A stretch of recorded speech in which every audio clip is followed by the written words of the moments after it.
దీనికి ఏంటంటే నిన్న సుప్రీంకోర్టు కూడా ఉదిన్ రెడ్డి గారి బెయిల్ అప్లికేషన్లో ఆర్గ్యుమెంట్ జరుగుతూ ఉన్నప్పుడు వాళ్ళు ఒక ప్రశ్న సంధించారు.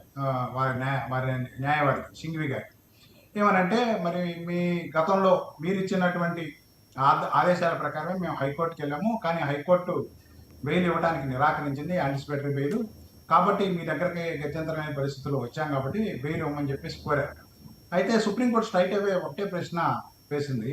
ఏమనంటే, ఇప్పుడు అరెస్ట్ కాకపోతే, దీనికి సంబంధించిన మూలాలు ఎక్కడ ఉన్నాయో తెలుసుకోకపోతే ఇన్వెస్టిగేషన్ ఎలా కంప్లీట్ అవుతుంది, ఛార్జ్షీట్ ఎలా ఫైల్ చేస్తారు, కాబట్టి మీ అరెస్ట్ లేకుండా మీకు ప్రత్యేకమైనటువంటి కారణాలు ఏమున్నాయి బెయిల్ ఇవ్వడానికి, అందులో కూడా ముందస్తు బెయిల్ ఇవ్వడానికి కారణాలు ఏమున్నాయి అని అడిగింది.